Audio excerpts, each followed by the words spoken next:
Okay, so now we're going to talk about disorders of the circulatory system. The first disorder we're going to discuss is hypertension. So hypertension is when a person consistently has high blood pressure. And the numbers that I measure that by, or that I want you to be aware of, is 140 over 90 or higher. Those are kind of those limits I'm looking for high blood pressure. Now, it has to be measured that way more than once for it to be considered hypertension. So like if I were nervous and went into the doctor's office and my blood pressure was above that, they wouldn't just diagnose me with high blood pressure. But if I consistently went into the doctor's office and had high readings like that, then they could consider that to be a proper diagnosis. A major cause of hypertension is hardening or narrowing of the blood vessels. One thing that's really important to know is hypertension is known as the silent killer, and there's often no symptoms at all. So it's important to have screenings because many people, if they don't regularly go to the doctor's office, may not know they have it. Treatment can include medication, exercise, or a low-fat, low-sodium diet. Another disorder of the circulatory system we're going to discuss is coronary artery disease, CAD, coronary artery disease. And some of the causes of this can be buildup of plaque in the arteries of the heart. So by, having too many cheeseburgers, or maybe you just have bad genetics, that kind of thing, but that plaque's building up and it makes that opening more narrow for the blood to be able to push through the veins. Myocardial ischemia is when you have blood supply to the heart is reduced. And so this can cause pain to the heart because of lack of oxygen. Then there's angina pectoris, and this is chest pain due to coronary artery disease. And so the person might feel pressure or discomfort. They may have symptoms of myocardial, or angina pectoris can be symptoms of a myocardial infarction or an MI. So stable angina, occurs when a person is active or under stress. So if I went out and mowed my grass right now, okay, it might be understandable for me to have chest pain because I'm demanding more oxygen to my heart than if I'm just sitting down, right? So that's considered stable angina. Unstable angina is if I'm sitting in my recliner watching Family Feud and I'm having chest pain just sitting there.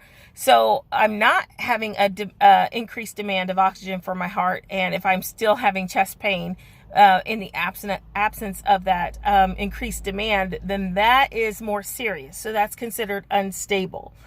Treatment for coronary artery disease or angina would be rest and nitroglycerin. And nitroglycerin can come in a paste form. Kind of looks like toothpaste, and you just place it on the skin and put like a patch over it, or it can be a patch, or it can be like a little tiny pill that comes in a little brown bottle, and that's absorbed into the skin, or you stick it under the tongue and it's absorbed in the tissues, and that should help to open up the vessels, make them dilate or get bigger, which brings more oxygen to the heart. That's the purpose of that. Okay, so the next disorder we're going to discuss is a myocardial infarction, or it's also known as a heart attack. And this is when all or part of a blood supply to an area of the heart is blocked. And this will cause the heart muscle to die due to lack of oxygen and nutrients. Another disorder I want to discuss is congestive heart failure, or CHF. And this is when the heart fails to pump efficiently. So this can happen due to damage to the heart muscle. So maybe somebody had a heart attack and part of their muscle was damaged. And then now their heart is no longer an efficient pump. So signs and symptoms of CHF can be edema, which is swelling, difficulty breathing, weight gain. Treatment is diet. What kind of diet do you think they might have? Low sodium. That's right. They may be on a medication like diuretic or something that makes them pee more frequently, which pulls off the extra fluid. And then a fluid restriction may also be used because we don't want to overload the heart with too much fluid in the body. If they have right-sided heart failure, they may notice more swelling in the extremities. And if they have left-sided heart failure, it may be more fluid in the lungs and cause shortness of breath. So a couple other things I want to mention is anti-embolic stockings, or those are also known as TED hose. They're used to increase blood circulation and to prevent thrombus in the legs. So they can be knee-high or thigh-high. They have to be ordered by a doctor. We can't just pull some out of the closet and stick it on somebody because we think they need them.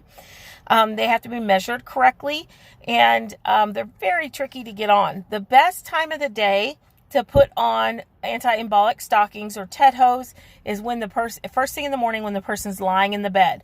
Their legs are going to be the smallest at that point because they've not been hanging down, and that's when you want to put the stockings on. Thrombus, remember, that is a blood clot, and that is stationary. So usually that's in the vein of the calf, also known as a DVT.